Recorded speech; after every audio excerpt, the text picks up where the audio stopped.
Good morning, student. Good morning to all of you. Today we are going to discuss a topic that is magnetic field due to quadrant of circle. Okay.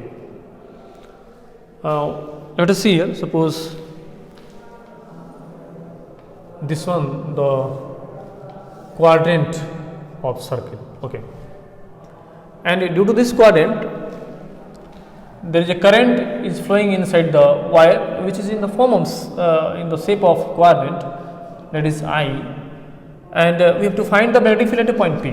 Due to this quadrant, that is a curved type wire which forms a quadrant and having a radius, that is A. We suppose the radius A. So we use the Biot-Savart law. Biot-Savart law to find the magnetic field here. What is the Biot-Savart law? Let us see. Suppose this one a wire, and if the wire having current I, then we cut an element. This one the dl length of element. The dl is a elemental current, and at a point P, at a distance r is the nothing but it is the position vector from wire to point P. There is a magnetic field. The magnetic field is dB, that is mu naught upon 4 pi I dl sin theta upon r square. Here theta is the angle between dl and r vector. Okay. We use this concept to find the magnetic field at here. Okay. So we cut an element having a length dl. Okay. We cut an element having a length dl. The dl is the elemental current. The direction of dl is tangentially. Okay. Tangentially. Okay. This one the tangent. Okay. The direction of dl is tangentially, and the distance between the dl and point P is a. We assume that the distance is a. This is the radius of the quadrant. We see that the distance between dl and P is a, and this distance is perpendicular on that tangent, because the radius is always perpendicular to tangent. So here theta, that is becomes 90 degree. Theta becomes 90 degree. Theta is the angle between dl and r vector. dl and r vector. This one the dl, okay, and this one r. dl and r vector, theta is 90 here. So if you write the dB becomes mu naught upon 4 pi I dl sin 90 upon a square. Here the r is the distance between P and dl. So r is the distance between dl and P, that is a here. So we put here a. Sin 90 becomes 1.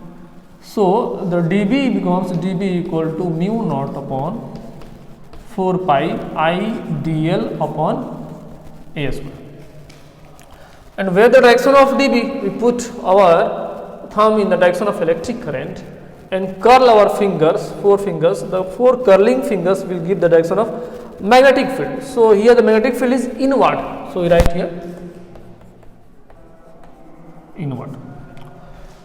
Here let us see, if you cut so many elements like dl, we find a magnetic field dB at a point P, and where is the direction of the dB? If you put a dl here, then we put our thumb in the direction of electric current. We see that always we find the direction of magnetic field is inward. If you cut here element, then we find this one the direction of dl. Okay, this one the direction of dl, and the magnetic field will be inward also here. So the direction is same for all the element. So we can integrate this dB for quadrant. For quadrant we can integrate because the direction is same. If the direction is not same, we cannot integrate, but the direction is same here, so we can integrate it. After integrating, we find b equal to mu naught upon 4 pi will come out, because mu naught upon 4 pi is a constant.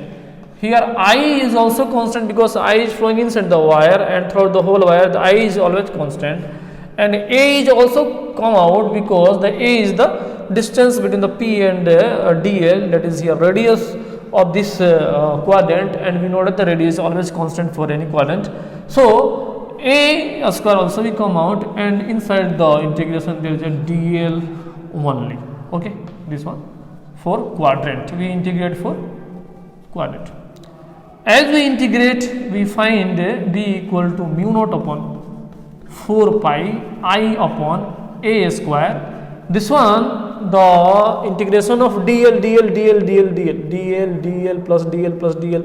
This one summation of dl will get the circumference of this quadrant, and we know that the circumference of the quadrant is the 1/4 of the circumference of the circle. So this one 2 pi r upon 4. The pi r is nothing but it is the radius, that is here a. So we put a. Pi will be cancelled out. 2 to the 4 will be cancelled out, and this a square also be cancelled out by a. So we get b equal to mu naught upon 8. Okay, 4 to the 8, 4 to the 8. So mu naught upon 8 I upon a. This one, the magnetic field at a point P due to this quadrant, and the direction is inward. Direction is always inward. We have discussed that if the wire is in the form of circle having a radius a, current is flowing inside a, then at a point P there is a magnetic field that is equal to mu naught upon 2 I upon a. If the wire is in the form of semicircle, the radius a at a point P and the current is flowing inside a, then here the b is mu naught upon 2 I upon a upon 2, means we divide by 2 in this magnetic field, because this one the semicircle means half of the circle, so we divide the magnetic field of circle by 2. If the circle is quadrant, means if the quadrant is here and having a radius a at a point P, the current is I, then the magnetic field becomes how much? Mu naught upon 2 I upon a divided by 1/4. Why we divide 1/4? Because this was the 1/4 of the circle.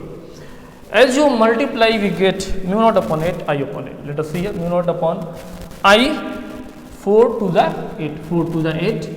This will gives the same value. So we can remember like this also, and the direction will be changed as we reverse the direction of electric current inside the wire.